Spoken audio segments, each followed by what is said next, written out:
nós estávamos falando da questão das outras opções de planejamento sucessório, né? Você citou a doação com a reserva de usufruto, a questão do problema de ser irreversível para a família que faz a doação, e eu citei a questão da base de cálculo, que é sempre atualizada pelo valor de mercado. Ou seja, uma base de cálculo majorada, o que onera muito. Imagine a pessoa que vai doar, né, como um ato de mera liberalidade, ainda tem que pagar o ITCMD. Sim. Aqui em Minas, eles são tão gentis que eles, no máximo, eles parcelam. Tem que pagar, tem que pagar. Aham. E aí você ia citar sobre o testamento. Tem algumas perguntas aqui, mas aí eu vou dar uma lidinha e a gente vai comentando também. Oh, beleza. Você ia citar sobre o testamento, né? O testamento, Márcia, ele é uma modalidade também de planejamento sucessório. Embora eu acho que ele não resolva o problema. Na verdade, ele cria outro, né? O testamento nós estamos vendo aí, vira e mexe, as pessoas contestam, os herdeiros discutem, entra com ação anulatória, fala que tinha um namorado fora, fala que tinha uma namorada fora, que teve uma união estável, que divorciou, que era casado, que não era. Então, ele sempre tem uma certa confusão, sabe?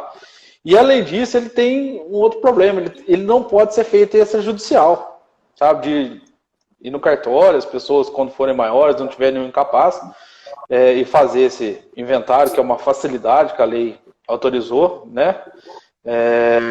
Ele tem que ser feito judicial, tem participação do Ministério Público. Nada contra o Ministério Público, gente, mas o processo vai do Ministério Público, demora um mês lá, o promotor faz requerimento, volta, vem.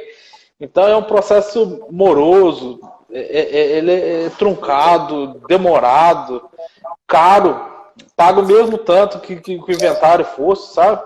E no máximo o que ele pode fazer é disponibilizar. O que é feito nele é feito nas outras modalidades um custo bem menor, sabe? Então o testamento, eu acho que ele é das modalidades de planejamento sucessório o pior. É lógico, em alguns casos ele é necessário. Né? Mas das modalidades que temos hoje, ele é o mais retrógrado, certo? Podemos assim dizer. Tá? Vamos lá. Perfeito, Eduardo. Carlos fez uma pergunta aqui em relação ao custo para abrir uma holding na junta comercial. Então, Carlos, eu vou responder e você complementa, Eduardo. O custo é o custo de abrir uma empresa, uma holding é um CNPJ, e a família, ao invés de ter o seu patrimônio no CPF, né, do patriarca ou da matriarca, vai agora passar para uma titularidade de uma pessoa jurídica. Então, o custo é de uma abertura de uma empresa, tá? R$500, fica por aí. R$600 é uma abertura que hoje o processo está totalmente eletrônico, né? Então, e como você vai abrir uma empresa, na verdade, vai existir essa transferência de titularidade da pessoa física para uma pessoa jurídica. E Eduardo comentou sobre as vantagens da holding em relação à sucessão, né? Você vai passar aí a ter os sucessores ao invés dos herdeiros, que eles passarão a ter o total controle sobre esse patrimônio após o falecimento do patriarca ou da matriarca, se for assim estabelecido. Mas também tem outras duas vantagens, no meu ponto de vista, muito significativas. A primeira é a questão da eficiência tributária. Então, você tem uma família que tem rendimentos de aluguéis, salas comerciais, terreno não, né? Terreno só se valoriza. Enfim, casa de praia que aluga. E aí, o que é que acontece? Se você manter esse patrimônio na sua pessoa física, do ponto de vista tributário é muito alto, porque é 27,5%, tabela progressiva do imposto de renda. Na pessoa jurídica, esse percentual pode chegar até 6%. Então, veja que é uma economia de mais de 20% tributária. Então, a hold também tem essa finalidade de alcançar uma eficiência tributária. Além de alcançar também uma certa proteção patrimonial para os empresários, né? Então, a gente está nesse momento aí de pandemia e muitos empresários estão com essa exposição de passivos e da possibilidade desses passivos serem pagos por meio do seu patrimônio pessoal. Eduardo pode até discutir conosco a questão da desconsideração da personalidade jurídica, né, Eduardo? E a hold também alcança essa proteção patrimonial, ou seja, essa dificuldade, quase uma blindagem que o setor judiciário tem de alcançar o patrimônio da pessoa física, porque agora o patrimônio não mais pertence à pessoa física, mas sim a uma pessoa jurídica, uma titularidade completamente diferente das pessoas de origem. Sim, Márcia, nesse momento de pandemia, que está todo mundo apavorado, né? Muita gente passando dificuldade econômica, suas atividades, algumas pararam, por exemplo, dono de cinema, está fechado até hoje, não sei, sabe, tem dono de bares, né? Aqui na minha cidade está fechando os bares às 8 horas da noite, né? Quem que vai pro bar e voltar às 8 horas da noite? Então, e outra coisa, as pessoas estão com medo de sair à rua, as pessoas estão com medo de consumir, e esse é o setor que está sendo muito atingido, sabe? Então, é algo que a gente cria também essa proteção patrimonial, tá? Porque a lei entendeu o seguinte, que a questão, quando envolve os bens da pessoa física, da pessoa jurídica, né? Então, tem teve uma inovação legislativa no ano passado, setembro do ano passado, que é a Lei de Liberdade Econômica, e ela veio e trouxe isso. Inclusive, ela colocou os requisitos para a consideração da personalidade jurídica, ela colocou uma série de pontos, sabe? E, na verdade, a lei reconheceu o óbvio. O que é da empresa, e o que é da pessoa física. Ou seja, a empresa, se você tira os bens particulares e coloca dentro de uma empresa familiar, deixa muito claro que a holding familiar é a família que faz parte, é o marido, mulher, esposo, os filhos, não tem terceiros, não tem outra coisa. Tem uma modalidade de holding só para isso, mas aqui nós estamos falando da holding familiar, né? Pode ter também, mas nós estamos falando que quando a familiar, só aquelas pessoas conhecidas, não entra um terceiro, o bem é ali de todos, ele é organizado para todos, entendeu? Então é uma forma, a lei reconheceu para não ter esse problema mais. Certo? De deixar muito claro, separar o que é da pessoa física e o que é da pessoa jurídica. Só desconsidera a pessoa jurídica quando tem abuso de poder, quando estão utilizando de forma errada para dar o cano nas pessoas, para dar prejuízo, para fraudar credores. Né? Por isso que o momento da pessoa instituir a holding é no momento de saúde financeira, no momento que as coisas estão razoavelmente boas. Né? Você vai lá e estabelece. Aí depois que já tem um tanto de processo que está perdendo as coisas, vai construir uma holding, não vai dar certo, né? Aqui em Alfenas não, aqui no meu estado tivemos um problema da cervejaria, que a empresa estava indo muito bem, ganhando muito dinheiro, ganhando mercado, crescendo, expandindo, até que deu um problema. Algumas pessoas faleceram e tal, é um caso nacional, talvez você saiba, entendeu? E aí, o que aconteceu? A justiça veio e paralisou os bens. Bloqueou os bens da empresa. Aí, foi lá e bloqueou os bens particulares dos sócios. Aí, por quê? Eles correram tentando esconder o patrimônio depois que tinha dado problema. Aí não adianta mais. Entendeu? Se tivesse feito isso antes, a hora que viesse em cima do seu papel, isso aqui já é da minha família. Está lá na minha família. Então, já estava protegido, sabe? Então, por isso que é importante que a gente faça isso de forma antecipada. Ok? Perfeito, Eduardo. E, assim, duas considerações que eu queria pontuar. A primeira é que é importante fazer uma análise do passivo dessas empresas, justamente para evitar esse tipo de situações, né, de fraude, de confusão patrimonial. E um exemplo aqui de Pernambuco, muito clássico para a gente, é o Grupo João Santos, que é um dos grandes grupos de cimento, né, nacional e internacional. E hoje esse grupo, ele tem uma equipe bem reduzida, diminuiu bastante a questão de vendas, e o problema foi de sucessão. Hoje, inclusive, 2 irmãos processam 2 irmãos. Veja que situação de conflito familiar. Então, você tinha, aliás, um grande grupo econômico que gerava muitos empregos na região. Eu já tive vários alunos de pais que construíram sua família e que hoje está comprometido em relação à continuidade por não pensar em questões sucessórias. Então, nós temos que lembrar que empresas, cotas de uma empresa, são bens móveis, e que também entram na partilha, e que por isso que elas têm que ser pensadas, organizadas e planejadas para manter as empresas em continuidade, né? E as empresas que geram a economia do Brasil. Então, essa questão de proteção patrimonial, de planejamento sucessório, é uma questão de contexto econômico. O Brasil precisa entender, até alguém colocou aqui, acho que foi na live anterior, né? Que depois eu vou ver as perguntas, porque tem várias aqui. Sim, agora. Tem várias perguntas. Agora que eu estou tentando anotar algumas aqui, às vezes depois se eu esquecer, pessoal, depois a gente volta falando. Bom, eu vou acompanhando também. Mas, assim, o Brasil precisa entender que essa questão de planejamento sucessório, de divulgação de holding familiar, é uma questão de ordem econômica. É para continuidade e preservação do patrimônio da família e das empresas. Sim. Então, é uma série de coisas que a gente passa, é um planejamento que ele é lícito. A gente não está, de qualquer forma, aqui utilizando isso para fraudar credores, para sumir com patrimônio, para esconder as coisas. Não, nós estamos fazendo aqui é lícito, é algo que...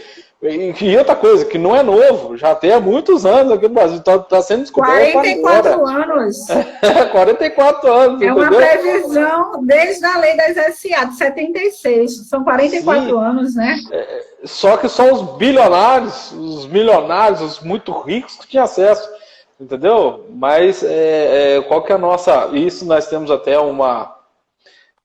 nós não podemos deixar de mencionar o nosso professor Márcio, né, que tem essa missão de popularizar isso aí tudo para o Brasil todo, tá montando, nós estamos uma equipe muito boa de trabalho, né, de organização dessas holdings, para fazer o quê? Economia tributária para a família fica muito feliz com isso, uma forma menos doída. Já reparou tantas pessoas que conversavam, que os irmãos que eram amigos entre si, é por causa do inventário, por causa de um processo de inventário. Esquece o que passaram pela vida toda junto, o que o pai construiu, a mãe construiu, por causa de uma briguinha besta que seja. Que aí entra a nora pro meio, entra genro pro meio, e começa aquela confusão. Isso destrói a família. Quantas pessoas já foram destruídas por um processo de inventário? Quantas? Quando que se tiver tudo isso, vamos supor um exemplo muito legal, às vezes da Hold, se a Hold tiver uma participação em determinada empresa, vamos supor, tem 60% de uma empresa, quanto 40% de outros sócios. E o patriarca tem 3 filhos.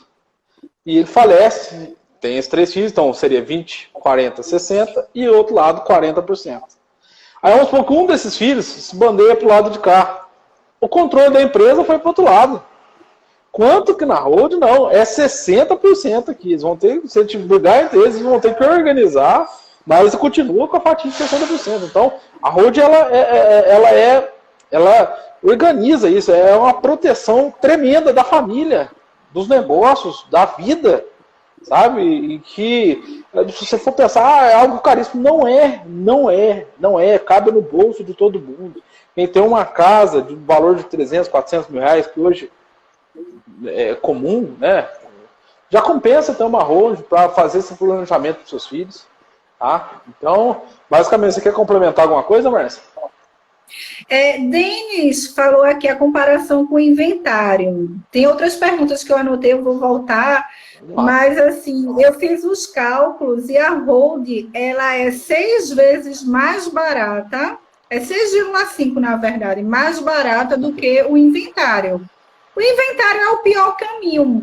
É como alguém colocou aqui, que infelizmente as pessoas acham que é o único caminho, mas é o pior caminho, tá?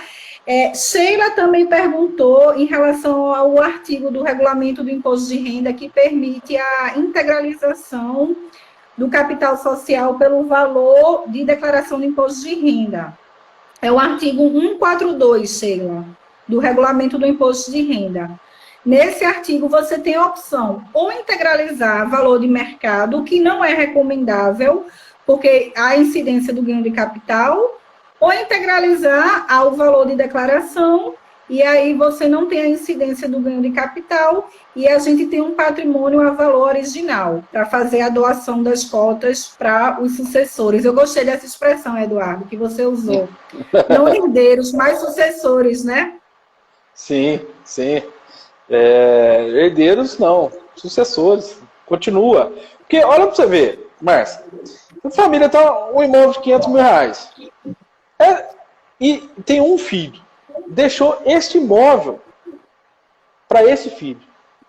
Eu faleceu o pai, a mãe. Esse filho, muitas vezes, ele não tem 61 mil reais para pagar o inventário, para fazer, para colher ITCMD, pagar advogado, pagar as custos do fórum ou do cartório, e depois averbar no cartório de novo. Ele não tem 60 mil reais. Aí vai ter que ir para um problema e vai ter que vender. Aí ele vende imóvel que vale 500 mil reais, né? Eu não vou nem contar que às vezes está na declaração de bens e por 150 mil, 200 mil, nem vou contar isso. Só o preço cheio de 500 mil reais. Vender um imóvel de 500 mil reais, você tem que vender correndo, você vai vender por 450, por 430. Aí você soma 430, você já perdeu 70 mil reais. Junta com 61 que você vai pagar no inventário, seu inventário saiu 110, 111. De conta você que é fera aí. Mas só pra você ter uma noção. O inventário de uma casa pode ser quase 20%. É um absurdo. Absurdo. Isso aqui em Minas, que é 5% do ITCMD. No seu estado aí, no Pernambuco, 8%. É mais caro ainda. Minas aqui também é o valor de mercado. Eu não sei se Pernambuco é assim. Sabe? É absurdo. E quanto que às vezes você faz uma hold com tudo, aproximadamente, né? Os dados são aqui aproximados, 20 mil, pouco mais de 20 mil reais, você organiza tudo. Então, e outra coisa, te traz paz, traz tranquilidade. E pesquisa, as pessoas estão começando a pesquisar. Eles vão ver que caro é não ter. Eu gostei da expressão que um colega colocou, que é caro é não ter uma hold, justamente. E tem uma pergunta também aqui do ITBI. Para integralizar o ITBI, a Sheila não paga o ITBI, tá? Tem uma isenção constitucional a respeito disso, né? O artigo 156, parágrafo 2º, ele fala essa integralização, porque o patrimônio já é da pessoa, só vai integralizar na pessoa jurídica. Tá? Então não tem pagamento do ITBI. O único imposto incidente que e dependendo de alguns casos a gente consegue até escapar dele, outros casos não, que é o ITCMD, na hora de fazer a doação das cotas aos filhos, que é o imposto estadual. Né? Então, é só lá na frente. O ITBI, ele não tem problema. A gente pega uma declaração na prefeitura de não incidência, né? Cada cidade tem uma regra diferente, mas basicamente de não incidência, ou de não tributação, e empresa, certo? É lógico que isso é uma questão até pacificada, até muito simples de se visualizar. Tá? O grande imposto preocupante da hold, e que mesmo assim, muitas vezes ele sai um valor muito menor, que esse também teria no inventário, é o ITCMD. Né? Tá certo? Quer complementar alguma coisa, Marisa? Sim, a questão do custo mensal, né? Acho que foi Andrade que perguntou qual é o custo mensal da holding.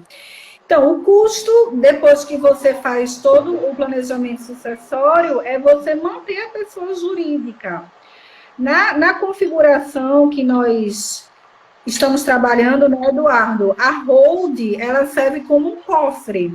Ou seja, ela não vai ter ou não deve ter, em tese, movimentação. Então, é como se você pegasse o seu patrimônio para você não ficar empobrecido, nem a sua família, porque até Eduardo comentou, o inventário deixa as famílias mais empobrecidas e transfere aquele patrimônio particular para as mãos do Estado. É isso que está acontecendo. Está tirando a riqueza das famílias e colocando nas mãos do Estado.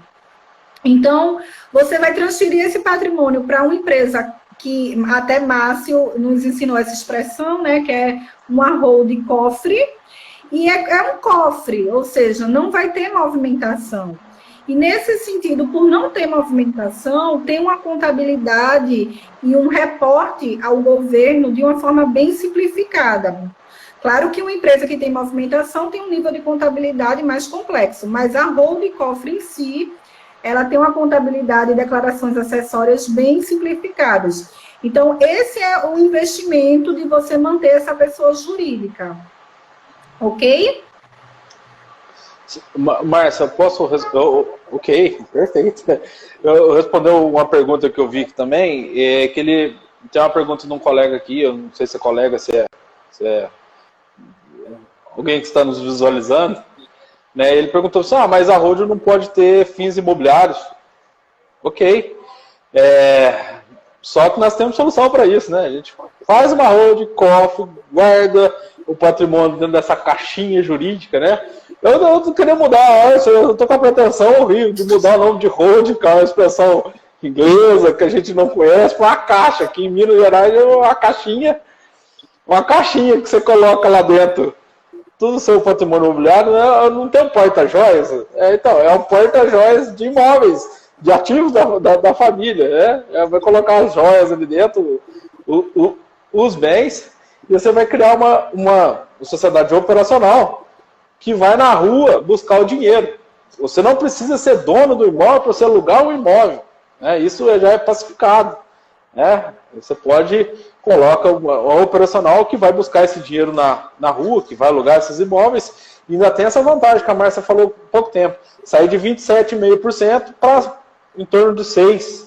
Olha para você ver, isso é uma economia de 21% de formalista, você vai declarar, você vai fazer negócio e ficar tranquilo. E sem contar com o dinheiro, é dividendo de empresa, já vai diretamente para o seu bolso.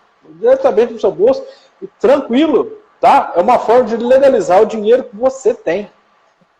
Falei bobagem, Márcio? Complementa aí, por favor. Concordo. E nesse sentido da holding ser a caixa, né, como você usa o cofre, como o Márcio usa essa expressão, o interessante é falar que as chaves dessa caixa ou desse cofre serão dados no momento estabelecido pelos detentores do patrimônio.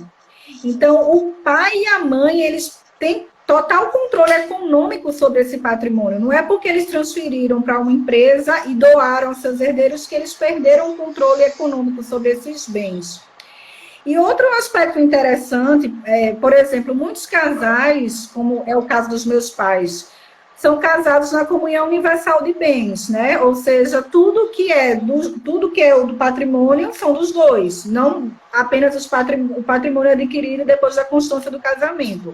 Patrimônio é meio a meio. E muitas vezes a esposa ou esposo, depois que um deles falecerem, eles não vão conseguir sobreviver com a metade do patrimônio. Né? O condomínio não vai diminuir 50%, a conta de energia, a internet, a feira só aumenta, né, ultimamente. Então, assim, a holding também dá esse sistema de proteção para o cônjuge, uma proteção vitalícia, ou seja, os herdeiros só passam a colocar a mão nessas chaves depois que ambos falecerem, se assim for a vontade das partes. Então, é um planejamento de liberdade, né, Eduardo? Enquanto o inventário, você tem uma imposição, tem que ser feito assim, tem que pagar isso no tempo pré-estabelecido, a holding é um sistema de liberdade, que você vai moldando os seus desejos conforme a lei, lógico, respeitando a legítima, respeitando o direito, mas moldando os seus desejos conforme a sua necessidade também. A road na verdade, é a gente colocar assim, seja feita a sua vontade. A vontade de quem? De quem construiu o patrimônio, quem trabalhou, quem derrubou o suor do rosto, né? Isso é muito sagrado, isso é algo, assim, poxa, quem continua mandando são quem fez, quem ganhou o dinheiro, quem trabalhou, quem construiu o patrimônio. E ele continua mandando e não tem uma vírgula de direito, jamais, sabe? E não é igualzinho a doação de usufruto, doou, mas você não é mais dono, você só tem usufruto. Aí começa a ter confusão, atrito, não sei o quê, sabe? Não resolve. Na road não, se o filho começar, entre aspas, encher o saco, querendo pegar o dinheiro do pai, querendo arrumar confusão com o pai vai lá, utiliza uma cláusula, que a gente coloca lá no meio, chama cláusula de call, pega de volta. A hora que você se comportar melhor, eu te devolvo. É desse jeito, é como se fosse o pai cuidando dos brinquedos do filho. Ele vai lá, pega de volta e devolve. E continua mandando desse jeito. Sabe, a road, na verdade, ela é um instituto jurídico muito bem organizado, criado num ambiente de extrema liberdade, mas quem manda é o dono. E ele não precisa nem ter mais nenhuma cota, passa tudo para os filhos. Mas ele continua na administração, ele nomeia administrador, se ele quiser comprar, ele compra, se ele quiser vender, ele vende, se ele quiser aumentar, ele vende. Se ele quiser falar assim, cansei, eu não quero a road, eu vou destruir com a road inteira. Vai lá e cancela a road. Até hoje não vi isso acontecer, mas porque o negócio é tão bem organizado que seria uma insanidade de desmontar uma road que está pronta. Né? A road só desmonta com o falecimento de ambos os cônjuges, se isso ficar estipulado antes, porque cada família tem uma missão. Às vezes a família tem um patrimônio grande, não, eu já quero passar tudo a metade para os filhos quando o falecimento da mãe ou do pai. Vai passar. Né? Não, eu não quero que seja assim. Só passa quando sair dos dois. Assim, seja feita a vontade de quem trabalhou, de quem produziu, de quem comprou, de quem é o verdadeiro dono daquilo. Né? Os filhos só vão receber, só vão depois do falecimento dos pais. Essa é uma garantia que nós temos que dar, porque o filho também não ficar se achando que é o dono de tudo, achando que manda no pai com a mãe, e na verdade não é isso. Não é isso. Continua tudo do jeito que é. Aqui na minha região, tem muitos as pessoas da área rural, sabe? Aquele pai que levanta às 4h30 da manhã e trabalha até 7, 8, 9, 10 da noite, sabe? É sagrado o patrimônio que essa pessoa fez na ponta da enxada. Sagrado, assim. Então a gente tem que ter muito cuidado com isso. E isso é a garantia que a gente dá, que vai continuar do mesmo jeito, do jeito que ele manda. Né, Márcia? Isso, a nossa missão enquanto profissionais que fazemos e trabalhamos com holding é proteger o detentor do patrimônio, né? É garantir que tudo aquilo que ele construiu será mantido, ficará de forma intacta, protegida, porque ele merece, né, realmente ter esse patrimônio preservado. Ao contrário do inventário, que faz uma dilapidação geral, né? Então, assim, eu conheço casos de pessoas que estão há 10 anos na justiça e até agora não recebeu nenhum rendimento, entendeu? Então, as coisas são paralisadas. Aqui não, aqui a ideia é preservação. Até na contabilidade a gente tem um princípio que é da continuidade. A ideia é continuidade, é preservação daquilo que se trabalhou para construir. Gu Torga tem uma pergunta aqui, Eduardo, para nós dois. Boa tarde. Como fazer a holding caso o patriarca e a matriarca sejam casados em regime de comunhão universal de bens, considerando que cada um deles tem diferentes imóveis em suas declarações de imposto de renda pessoa física? Vamos lá. Você quer começar ou eu começo? Vai lá, comece que eu complemento. Temos várias formas de fazer. Podemos fazer 2 holds no patrimônio do pai. A gente vai integralizar de patrimônio, a gente pega o outorga que sua hora da mãe, faz a doação aos filhos. continua eles como administrador. Pega o patrimônio da mãe, faz a mesma coisa. Pega a assinatura de concordância do pai. Isso é uma forma tranquila. Tem algumas outras formas também de entrar com ação na justiça, que é mais demorada, que o Márcio abomina isso, né? Que é pedir alteração do regime de comunhão universal para o regime de comunhão parcial, que é algo lícito, está na lei, que autoriza fazer esse tipo de coisa, sabe? Então, mas tem essas modalidades. Mas a gente prefere não mexer com a justiça, porque não demora, você vai na justiça, demora até sair alguma coisinha. Nossa ideia aqui é justamente não mexer com o Poder Judiciário e fazer de forma lícita. Mas complementa aí, Márcia. Isso, ou nós podemos constituir uma única holding, porque pelo artigo 977 há o impedimento do marido e da esposa serem sócios, eu acho que é o artigo 977. É 977. Tá, se eu estiver errada, me corrija. E aí a gente constitui uma única holding, só com o pai, a esposa aprovando, né, dando a outorga, a uxória, e depois eles vão sair da sociedade. O importante é isso, nenhum dos dois permanecerão na sociedade, porque toda a sociedade, as cotas, isso é muito importante que a gente frise, né, Eduardo? Não são os bens que serão doados. É assim que a gente protege esse patrimônio, porque os bens que são doados são as cotas societárias. E aí essas cotas societárias vão passar para os filhos. Então, ambos vão se retirar por meio da alteração contratual. E aí o direito da esposa e o direito do esposo permanecem por meio do usufruto. Então, não há perda de direito para nenhuma das partes. Sim, permanece o usufruto, permanece o direito dele buscar isso de volta, essa cláusula de call, permanece uma série de... e também esse patrimônio é gravado com cláusula de inalienabilidade, empenhorabilidade, incomunicabilidade, ou seja, se o filho tiver algum revés na vida, esse patrimônio dessas cotas não poderá ser penhorado, bloqueado em relação aos filhos, sabe? Então a gente protege não só o pai, como os filhos, né? Protege todo mundo. E às vezes o filho divorciou, esse patrimônio não comunica com o do cônjuge do filho, sabe?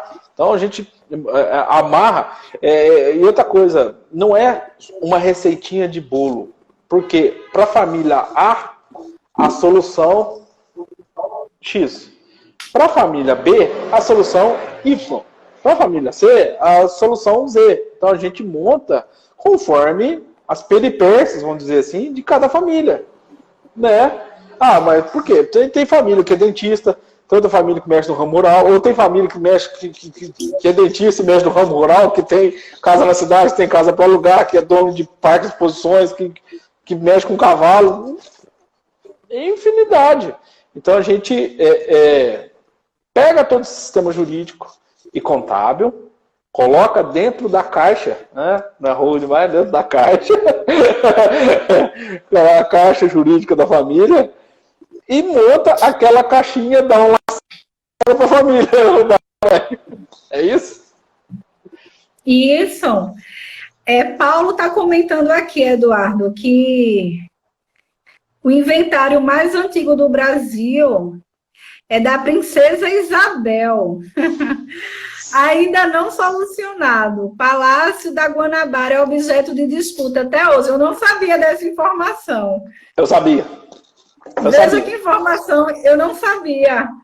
Informação relevante, tá vendo? Se a Princesa Isabel tivesse uma holding lá atrás, já tinha resolvido. Pois não estava nessa situação. Não, mas isso tem questões sérias, Márcia, porque, vamos supor, um patrimônio do inventário, você vê o risco que é. Nomeia-se o inventariante. E fica aquela coisa assim, todo mundo é dono de tudo e ninguém é dono de nada. É estranho, né? Assim? É estranho. Aí começa porque tem patrimônio, tem inventário que recebe renda, tem aluguéis, que tem uma série de coisas, e vai entrando dinheiro, entendeu? Quem está sem receber nada vai ficando agoniado, quem está com dinheiro ali, às vezes facilita uma questão de má-fé, de embolsar dinheiro, de lesar, sabe? É uma série de discussões Porque dentro da holding, não, tua cota é a cota X, Y, Z, é sua. Aqui, tá aqui. Aí o que você vai fazer? Vamos acabar com a holding depois do falecimento? Ou não vou manter a holding? Ou cada um... Ainda tem mais outra coisa. O filho ainda pode criar uma holding dele com a esposa e fazer a cisão daquele patrimônio que veio do pai. Olha para você ver que coisa. Isso também sem pagar ITBI, sem pagar, sabe? Olha para você, a cisão também não tem uma autorização constitucional também que não paga o ITBI, sabe? Então você junta aqui. Economia tributária absurda, absurda. E nesse caso, nós estamos garantindo a sucessão já do filho para os seus filhos, já na segunda geração de sucessão, né? Eduardo, tem uma pergunta aqui, tem várias, eu estou tentando... Vamos lá, eu também eu não consigo... Estou tentando coletar algumas aqui. Para quem tem apenas um imóvel de uns 600 mil reais, vale a pena fazer a holding ou é mais barato os custos de um inventário? Com certeza vai mais barato fazer uma holding, entendeu? Porque a holding, eu vou fazer mais ou menos a conta, não sou muito bom de conta não, conta é a Márcia... 600 mil reais. Não sei se o imóvel fica em Minas. 600 mil reais, 5% de 600 mil reais dá 30 mil. É isso? Isso. 30 mil reais. Olha lá, 30 mil reais. 30 mil. Aí você vai, custas com cartório ou fórum, vamos colocar mais ou menos uns 5 mil. Advogado? Advogado, no estado do AB, mais ou menos uns 5%. Que é mais ou menos às vezes consegue um pouco menos, às vezes consegue... A única coisa que consegue parcelar isso também é o advogado. Vai dar... Vamos pôr 20 mil do advogado aqui. Certo? Aí depois você vai ter que averbar isso no cartório de registro de imóveis. Vamos pôr mais uns 6 mil reais. Quer ver? Fazendo uma conta grosseira. 25, 35, com 20, 55... Com 6, 61 mil. Quanto que na holding a gente não lógico, tem muita a questão da onde que ela vai ficar, porque a questão de domicílio tributário não é a mesma coisa que o domicílio fiscal. O domicílio fiscal seu não é a mesma coisa que o lugar onde você mora. Você pode escolher, de livre escolha, segundo o Código Tributário Nacional, você pode escolher se essa holding vai ficar em Minas, você vai ficar em São Paulo, você vai ficar no Amazonas, sabe? Você pode organizar dessa forma. E dentro da holding, se a gente fazer, fica mais... Você vai pagar o ITCMD. Sobre a base que nós podemos pensar na estratégia da base original, que não é a base de mercado. Sim. Qual que é o valor? Vamos supor que você já tem esse imóvel que vale 600 mil reais, ele está declarado no seu imposto de renda por 150 mil que você comprou lá em 2010. Tá? E às vezes a gente consegue o ITCMD de lá. Aí você vai pagar 5% do ITCMD de 2010, que é de 150 mil. 5% de 150 mil dá... Sou ruim de conta de cabeça, mas não faz 3 aqui. Mil, 3 mil mais ou menos? 5 mil? 6 mil? Então, ao todo, Denis... 7.500. 7.500.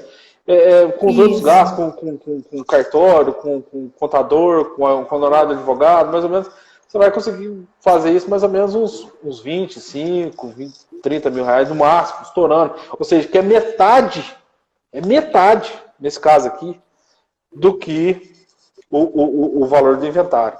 E sem estresse, né? Sem contar que o TCMD... Aqui em Minas, não sei se em Pernambuco é assim, aqui nós temos um prazo de 6 meses para fazer após o falecimento. Senão, tem multa. Multa. Então, eu não sei como é que é em Pernambuco. Mas aqui em Minas... Aqui são... Depois do término do inventário, conta 30 dias para você fazer o pagamento, senão começa e se inscreve na dívida ativa, com multa e juros. Aqui então, é bem pesada a legislação. E é 8% acima de 400 mil, né?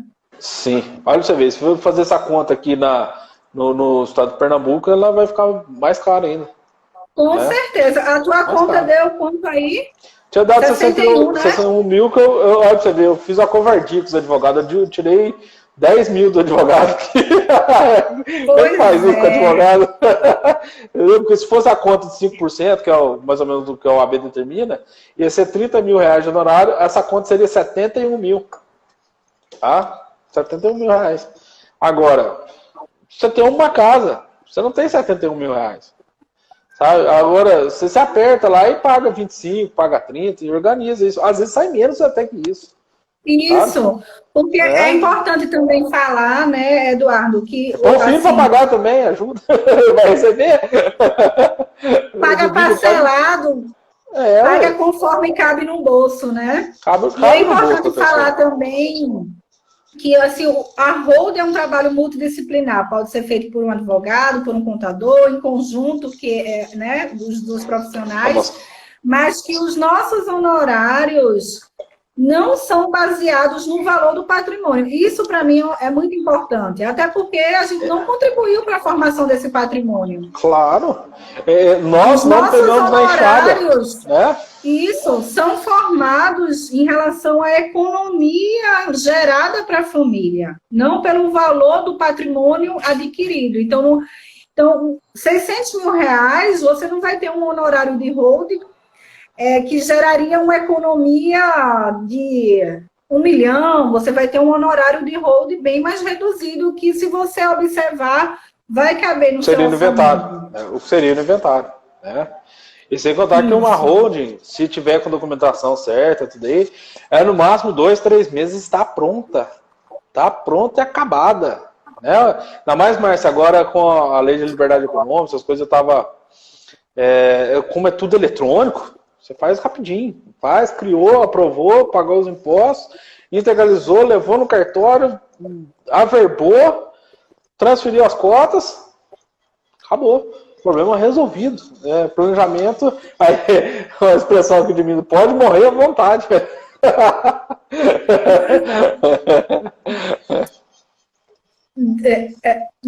O Eduardo tem várias perguntas, tem vários colegas do curso também, Cristina, Alessandra, nos Cristina de Minas aí, ó. Ela até comentou, ela até fez um comentário sobre Minas, tem várias questões.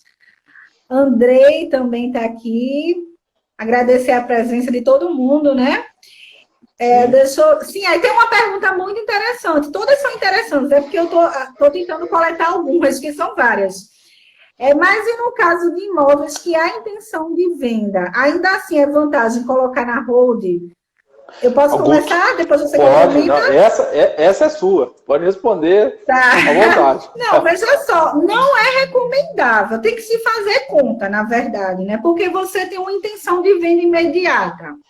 Então, quando você vende um imóvel na pessoa física e você vende com lucro, com ganho, vai haver incidência do ganho de capital, que é 15% sobre a diferença entre o valor de venda e o valor de aquisição. Quando você coloca esse imóvel na pessoa jurídica, né, nessa hold cofre ou nessa hold caixa, pelo menos durante os 3 primeiros anos, não é recomendável a venda, em função da incidência do ITBI. E essa prerrogativa constitucional, ela tem a exceção de atividades imobiliárias. Entendeu? Então, existe uma trava. E também o custo, dependendo da classificação contábil, se está no estoque ou se está dentro do não circulante, ele tem uma alíquota diferente. Então, se sua intenção é venda imediata, não vale a pena, na minha opinião, você fazer a integralização, esperar 3 anos por conta do risco do ITBI, para depois você fazer essa venda, tá? Depois, você já tem a hold pronta, você quer vender, você pode? Pode.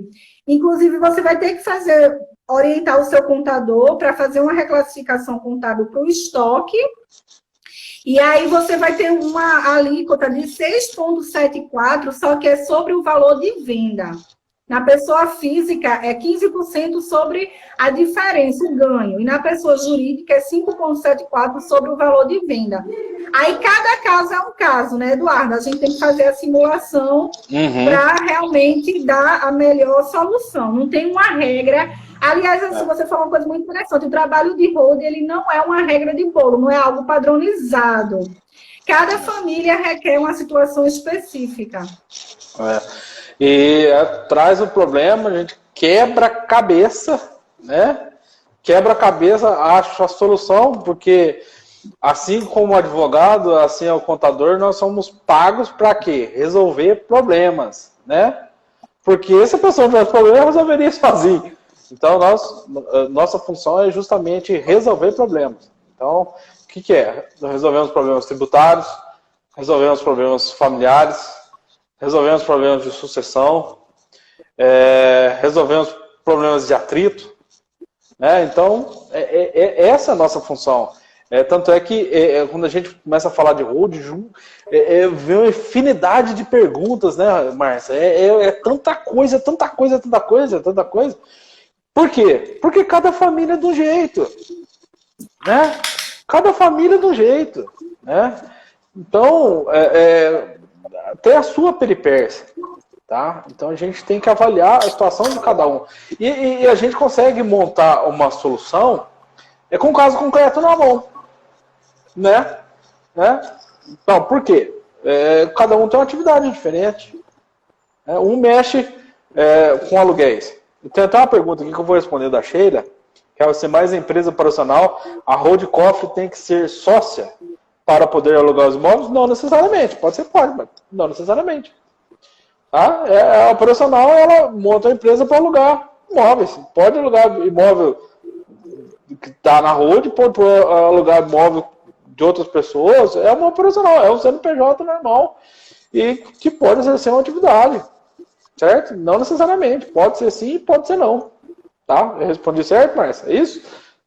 Isso. E nesse sentido também tem uma pergunta de Ana, que ela pergunta se o custo de ter duas empresas, no caso de recebimento de aluguéis, não é muito alto. Aí, veja só, Ana, a gente precisa fazer as contas, mas inicialmente, o benefício que você tem do ponto de vista tributário e sucessório de proteção excede muito o custo de manutenção da pessoa jurídica. Porque você ter um imóvel na sua pessoa física é 27,5%. Na pessoa jurídica é 6%. Então, é economia de quanto, Eduardo? 21%. Então, você coloque aí 21% vezes o rendimento de aluguel. É claro que se a sua família oferir, sei lá, R$1.000 de aluguel, não vale a pena, né? Porque o benefício é muito pequeno. Mas a partir de 10 mil, você já tem um valor interessante para você pensar em colocar esses rendimentos de aluguéis numa pessoa jurídica. Então, como é que é a conta que a gente tem que pensar, Ana? Se o benefício auferido com a redução tributária, com a sucessão e a proteção, excede o custo de manutenção. Na maioria das vezes, a partir de R$10.000 de aluguel, começa a exceder. E isso o imposto de renda, você vê muitas pessoas passando dificuldade com o imposto de renda, tomando multa, porque sonega, tá? As pessoas sonegam muito imposto. Sonegam. Mas, se ela soubesse o que é exercer atividade econômica dentro de uma empresa, ela ia ver a carga tributária menor que ela ia ter que pagar.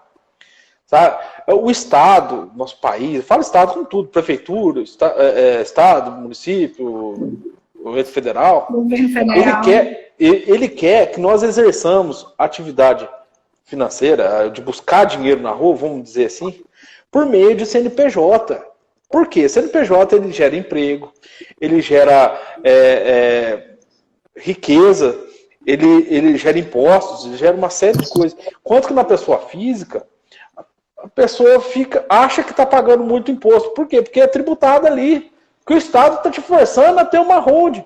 Eu estou forçando a ter um CNPJ. Aqui, no meu escritório de advocacia, se eu não tiver CNPJ, eu tenho que pagar. Eu emiti uma nota fiscal, eu vou pagar 27,5%. Quanto que no meu escritório, aqui, eu consigo pagar 4,5%. Então, é mais barato eu pagar do que... E outra coisa, esse dinheiro depois, ele entra como dividendo de empresa. Eu não preciso ficar declarando, tá lá, entra como dividendo de empresa. Eu pego esse dinheiro e põe no bolso. Simples assim. Simples assim. Sabe? Só que as pessoas não têm. Ele tenta ser. Aí quando vê, bate o fisco à sua porta, bate o Ministério Público Federal com a intimação, ou da Receita Federal. Nossa, olha, estou sendo processado aqui. Como é que eu faço? Eu posso ser preso. Aqui no Estado de Minas foi preso em São Paulo. Uma pessoa que acha, estava sonegando imposto, deu 300 e tantos milhões. Aí quando veio, foi surpreendido com a Polícia Federal, com o pé na porta, literalmente, pode-se dizer, levando preso. Sabe? As pessoas acham que isso não acontece. E com essa pandemia, não adianta, é urgente. O Estado precisa de dinheiro e ele vai vir em cima da gente, nós contribuintes. Então é urgente. Não tem alternativa. Não tem. O dinheiro sai da gente. O Estado não exerce atividade econômica, exceto em alguns casos, né? No caso de combustível e tal. Mas o Estado não exerce atividade econômica. Ele quer que nós exerçamos. Por isso, gente, é barato criar um CNPJ. Vamos criar esse negócio. Poxa, R$500, R$600, você cria um CNPJ. Mas vou gastar contador por mês. Se for atividade pequena, você não precisa gastar isso. Tanto é que tem alguns casos, que não é o caso aqui da Rua, mas tem o MEI, tem pessoa... você me fala as modalidades. Né? Simples, lucro presumido. Tem uma série que você vai dentro daquelas faixas ali, você vai organizar o que seria seu patrimônio. Né, Márcia? É isso? Isso, e pegando o gancho, Eduardo, essa questão do Estado, né? Os estados já estavam numa situação financeira bem ruim antes da pandemia. Eu tenho alguns colegas e alunos meus que são auditores aqui do estado de Pernambuco, a situação já estava ruim na maior parte dos estados, né? Com a pandemia, piorou aquilo que já estava muito ruim. Então, eu até brinco assim, se você pegar o governo federal, ele tem um balanço consolidado que mostra que o PL é negativo, em bilhões e bilhões. Ou seja, o Brasil, do ponto de vista contábil, é um péssimo país para investir. Seria mais ou menos assim, numa linguagem grosseira, né? Sim. E o que acontece? Não tem alternativa se não aumentar a arrecadação. E aí, um dos projetos que já existem 2 projetos, né? Em relação ao ITCMD, que é esse tributo sobre a herança que nós estamos falando, que hoje a alíquota máxima é de 8%, e o projeto de lei que já está no Senado Federal é para aumentar para 20%. Então, veja, se a gente fez as contas daquele... Calma, Marcia. Repete isso daí, porque esse aí é de dar calafrios nas pessoas. Então... Você quer dizer que está o risco de 8% ir para 20%, os impostos de TCMD, é isso? É isso. E esse é um risco muito, assim, no meu ponto de vista, infelizmente, muito provável. Por quê? Você veja, é uma majoração de 12%. Mas... você aumentar imposto de renda é muito mais difícil, porque mexe em toda uma cadeia produtiva. Você tem um impacto na folha de pagamento, você tem um impacto no rendimento das pessoas físicas. Então, tem uma cadeia muito grande de pessoas relacionadas. O ITCMD, o argumento dos políticos, né, é o seguinte, não, quem recebe mais herança deve pagar mais imposto. Então, é algo justo. E além daquele argumento que o Brasil é um dos países que menos tributa a herança, né? Então, veja, eu sempre falo assim, o momento de se pensar em fazer holding, planejamento sucessório é agora, porque se isso for aprovado, o que não é impossível de acontecer, esse custo de inventário, até o custo da holding, né, se houver a incidência de TCMD, vai ficar um pouco maior. Sim. Sim, a intenção nós já estamos vendo movimento aí. Eu acho que ontem já foi até protocolado uma reforma tributária para aumentar imposto. É para aumentar imposto. E outra coisa, nós não estamos aqui pregando que ninguém pague imposto. Vai pagar imposto, vai entrar um certo dinheiro, mas vai entrar um imposto justo, um imposto menor. Vai ter que pagar. Não estou falando, rolha maravilhosa de graça, não sei o quê. Não é. Não, pagaremos imposto. Pagaremos imposto. Sabe? Não vamos sonegar imposto. Não vamos fazer nada ilegal. Muito pelo contrário. Teve um cliente que eu estava apresentando, Marcelo, ele falou assim, você acha que o Estado vai dar esse mole? Você está me dizendo, então, que eu vou sair de 27,5% para pagar 6%? Você acha isso que é certo? Aí eu peguei e mostrei para ele. Vou te mostrar dentro do meu escritório de advocacia. Os honorários você vai me pagar. Você acha que eu vou pagar 27,5%? Não, eu vou pagar 4,5%. Aqui, meu CNPJ. Aí ele falou assim, não precisa emitir nota fiscal, não. Eu vou emitir. Por quê? É mais barato para mim do que eu correr o risco. É mais barato você pagar imposto do que você não pagar. Sabe? É mais barato. Você dorme tranquilo. Você pega o dinheiro de empresa, põe no bolso. Pode viver tranquilo. Tá? Então, eu acho que nós temos que mudar essa mentalidade das pessoas. Atividade econômica, organização patrimonial, que essas coisas sejam feitas dentro de um CNPJ. Gente, CNPJ não existe à toa, não. Né? CNPJ não é só para as casas Bahia, não é só para lojas americanas, não. É para nós, pessoas comuns. Tá? Inclusive, o governo está fazendo MEI para quem é pipoqueiro, para quem sabe, pessoas... Tudo. O MEI hoje é tão popular. Tão popular.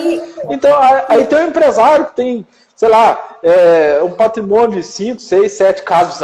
Eu vou ter CNPJ? Claro que sim. Claro que sim. Você quer ir preso por sonegação de imposto? Você quer deixar esse problemão para os seus filhos? Você tem 5 casas. Você quer, então, que quando você falecer, seu filho tem que vender uma casa para pagar imposto? E você acha que o Estado não te ajudou a construir essa casa, não. Até, né, a gente tem saúde, educação, mas... né? Mas, olha lá, vender uma casa para pagar imposto, o Estado não vai deixar de recolher imposto. Só que vai recolher imposto justo, que ele mesmo, sabe quem fez essa alíquota? É o próprio Estado, tá? Por isso que eu tô falando, não tem nada ilegal, não. Fazendo de forma justa, ok? Ok. E alguém perguntou que eu perdi o nome, me perdoe. Se ainda assim, se esse TCMD majorado for aprovado, vai ser vantajoso constituir hold. E a resposta é sim. Porque o inventário sempre vai ser o pior caminho. Imagine o custo do inventário hoje, que eu mostrei para vocês. Eu tenho até um videozinho que mostra em termos numéricos, mas o custo hoje chegando a 46%, imagine com um ITCMD de 20%. Então, na verdade, o que o Estado está fazendo é pressionando as pessoas para fazer planejamento sucessório. Desculpa, foi Rodrigo. Obrigada, Rodrigo. Rodrigo. Né? Então, assim, o Estado ele tá pressionando os profissionais a pensarem em planejamento tributário, que é lícito, né, Eduardo? Pagar menos imposto dentro da lei é lícito, isso não é ilícito, isso não é ilegal. Uhum. Entendeu? E outra pergunta aqui, que foi... porque às vezes eu não consigo subir, eu me perco. Gutorga, que não aparece o nome. O objeto social de uma hold só com a finalidade de guardar seria participações societárias. Quer complementar, Eduardo? Não, é só a questão do KNAI, que ela tem um KNAI específico para holding, sabe? Nossa, Márcia, tem 27 segundos aqui a nossa live. Eu não sei se foi muito bom, muito obrigado. Eu acho que pode deixar as perguntas aqui, depois a gente... Essa, acho que será a primeira, faremos outra. Márcia? Pode falar aí. Perfeito, Eduardo. Grava para não perder, deixa no IGTV. E eu queria agradecer a todo mundo.